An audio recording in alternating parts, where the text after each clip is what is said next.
kuatkan tekad, kuatkan hati. Negeri ini memanggilmu kawan. Assalamualaikum warahmatullahi wabarakatuh. Bu Ida, apa kabar?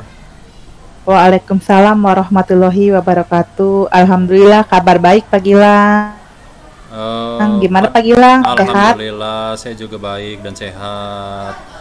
Gini Bu Ida, saya ingin bertanya. Tadi Ibu WA saya, katanya mau ada yang dibicarakan. Kira-kira apa yang mau dibicarakan ya Bu ya?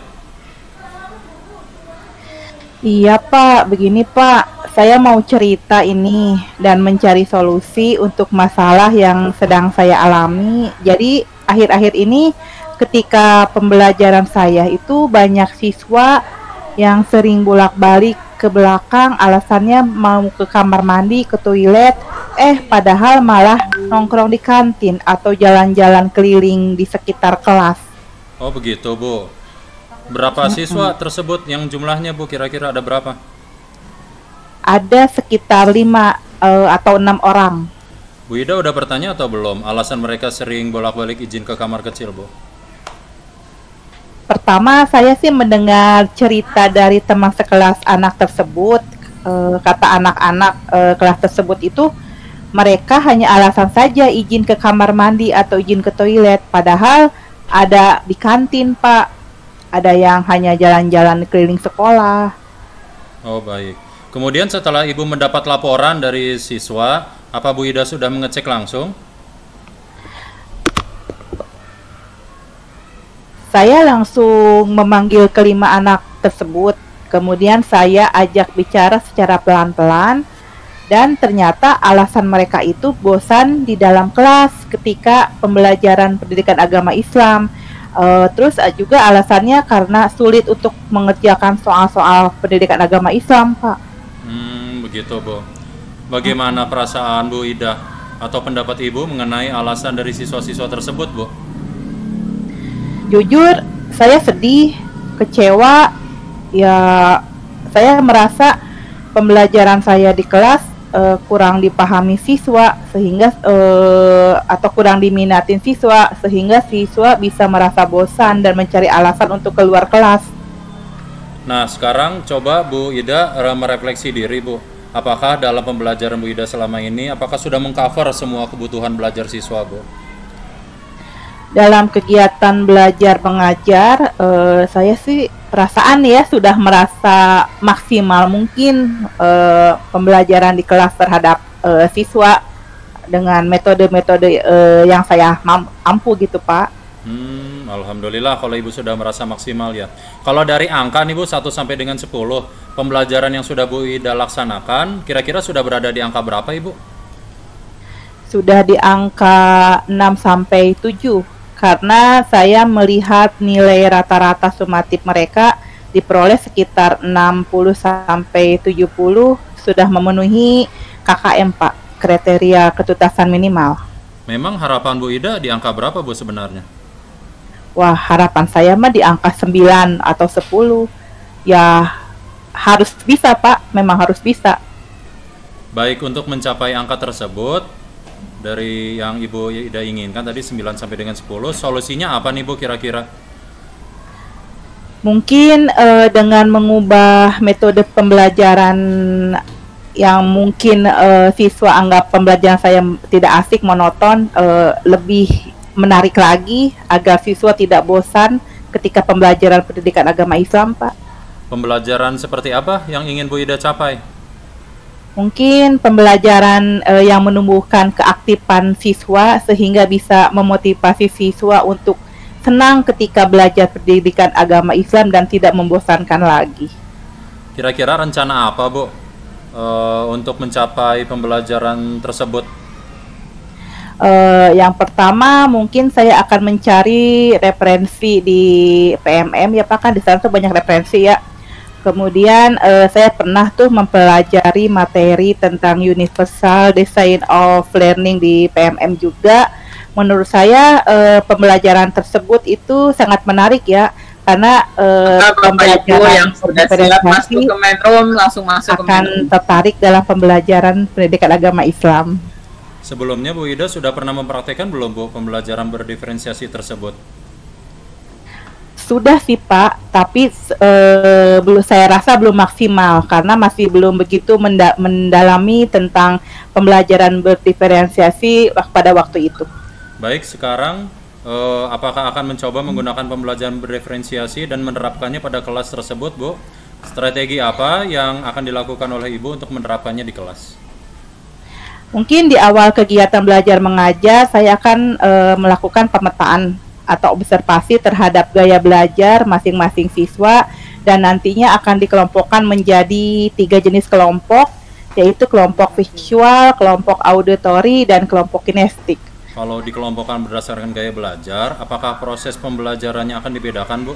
Silakan Bu Medi dan Pak Hamid kembali ke Member. Proses mereka mungkin dapat menyimpulkan atau menyelesaikan masalah di dalam pembelajaran yang berbeda sesuai dengan gaya belajar mereka, Pak. Misalnya yang auditori berarti saling bercerita mengenai materi yang sedang dibahas, visual dengan membaca atau memahami kuis atau memahami puzzle atau gambar deskripsi tentang materi. Kemudian yang kinestetik langsung aja praktek misalnya membuat kaligrafi atau praktek-praktek menyambung-nyambung ayat gitu, Pak. Berapa lama Bu waktu yang dibutuhkan kira-kira? Kurang lebih 1 minggu untuk persiapannya dan 2 minggu ke depan sudah siap untuk menerapkan di kelas. Apakah ada yang ingin bisa membantu Bu dari rekan kerja Ibu untuk mengingatkan komitmen agar dilaksanakan tepat waktu?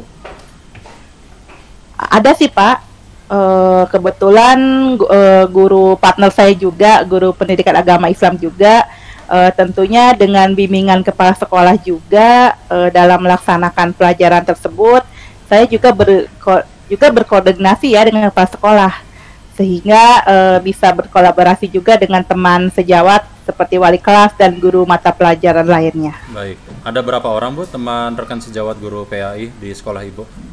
Kalau untuk teman rekan sejawat PAI sih ada 2 orang, Pak.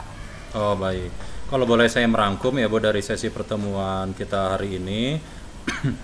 Masih ada hambatan mengenai siswa yang sering izin ke kamar mandi ketika pelajaran PAI. Kemudian alhamdulillah Ibu sudah menemukan rencana yang akan dilakukan, lalu solusinya untuk menyelesaikan permasalahan tersebut. Begitu ya Bu Ida ya? Iya, betul sekali, Pak. Apa yang ingin Bu Ida dapatkan dari sesi kita hari ini, Bu?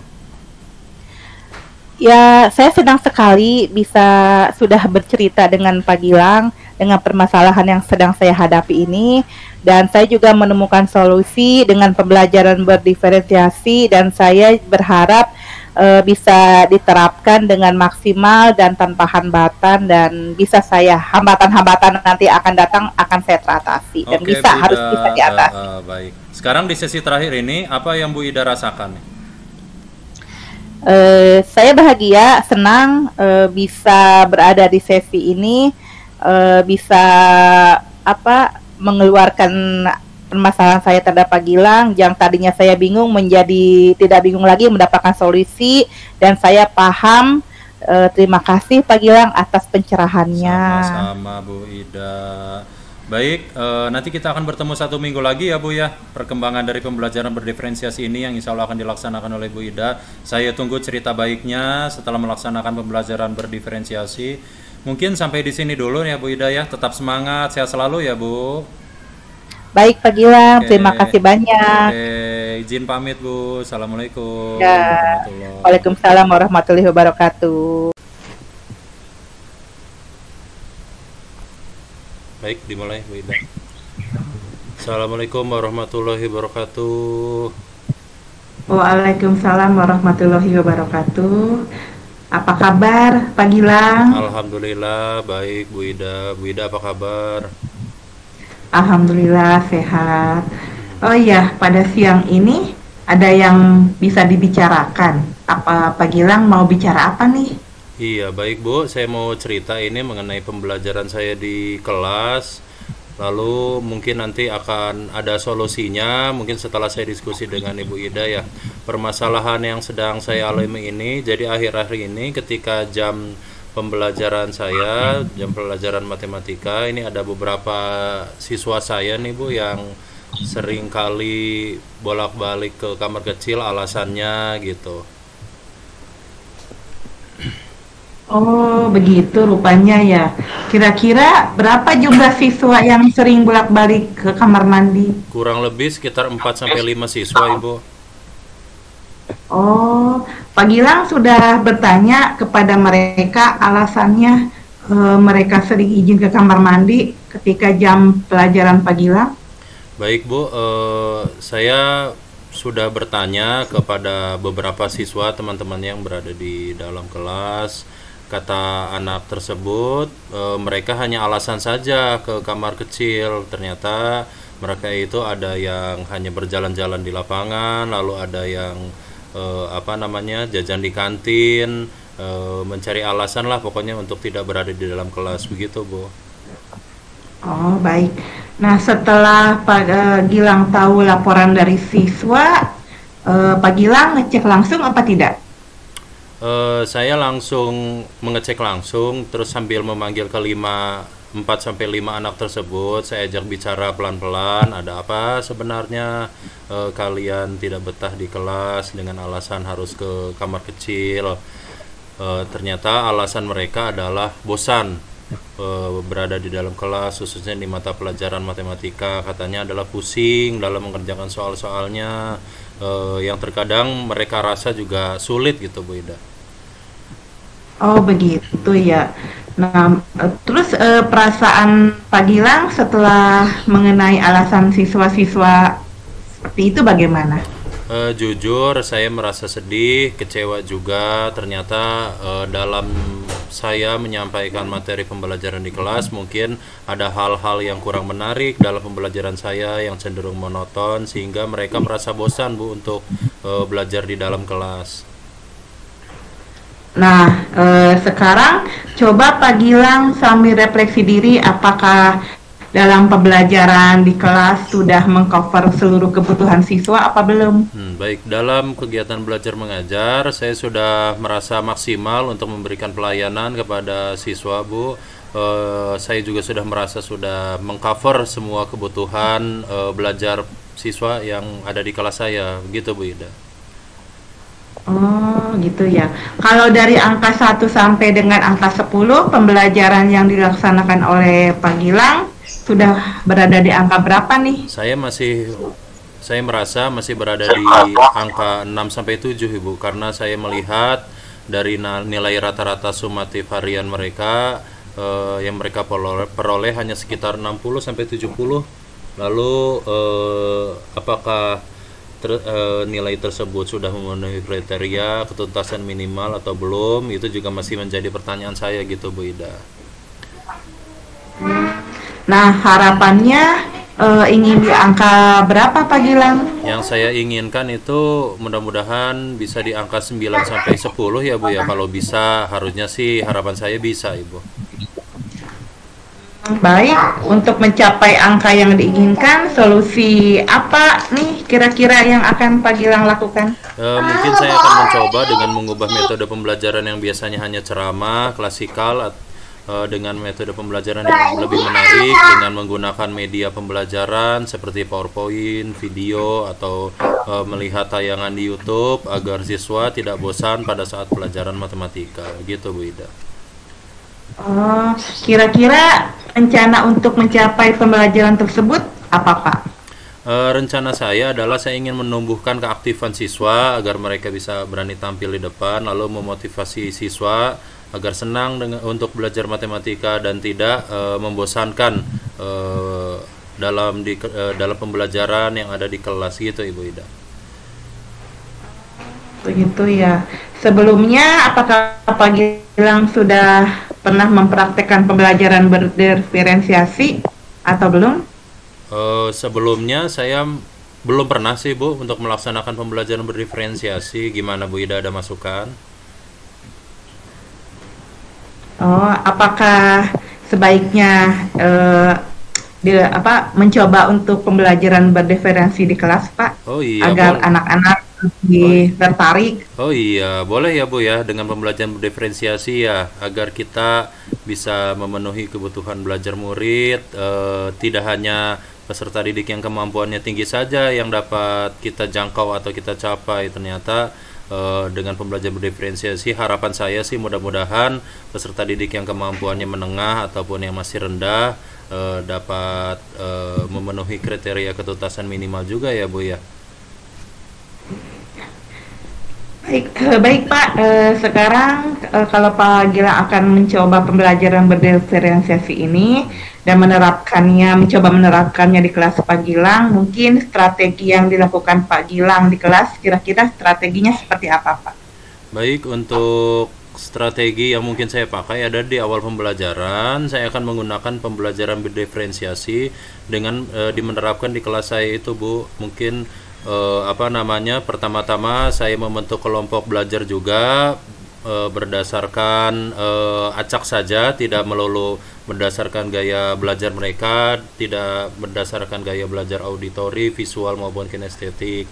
Jadi saya petakan terlebih dahulu dari masing-masing tersebut yang nantinya akan dikelompokkan ke dalam beberapa kelompok belajar agar mereka nanti saling bisa melengkapi dan saling berdiskusi mengenai kesulitan-kesulitan yang ada di dalam pembelajaran matematika tersebut, Ibu. Baik Pak Gilang, kira-kira butuh waktu berapa lama nih untuk mempersiapkannya? Kurang lebih mungkin 1 pekan ya Bu ya. Harus saya membutuhkan persiapannya dari segala hal. Nanti saya siapkan dulu perencanaan pembelajaran baik RPP, modul ajar maupun media ajarnya gitu. Mungkin insya Allah pekan depan sudah siap untuk menerapkan di kelas tersebut Bu.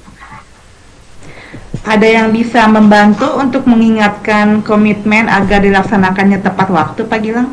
Ada Ibu, kebetulan teman guru rekan sejawat saya yang ada di kelas, guru kelas 4B, yang tentunya juga bimbingan dari kepala sekolah saya dalam melaksanakan pembelajaran matematika tersebut.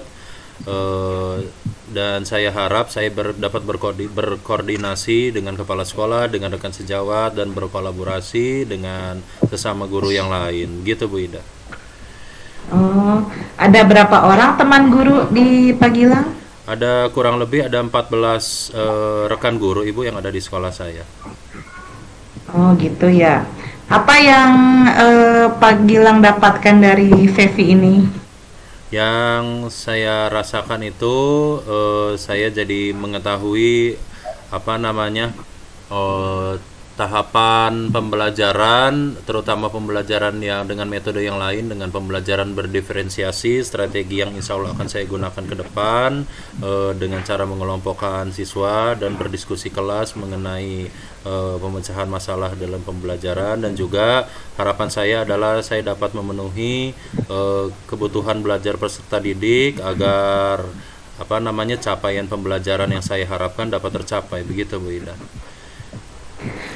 Baik Pak Gilang, kita akan bertemu 1 minggu lagi ya Pak Gilang ya. Saya tunggu cerita selanjutnya setelah melaksanakan pembelajaran berdiferensiasi itu. Sampai di sini dulu Pak Gilang, tetap semangat dan sehat selalu. Baik, terima kasih Bu Ida atas informasinya. Mudah-mudahan nanti pekan depan bisa melihat kembali pembelajaran saya di dalam kelas ya. Ya, sama-sama Pak Gilang. Assalamualaikum. Waalaikumsalam warahmatullahi.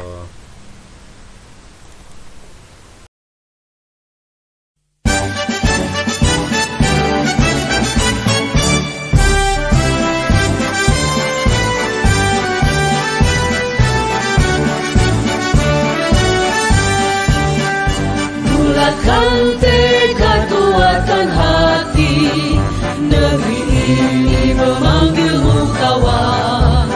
Belajar bergerak berbagi untuk negeri, guru penggerak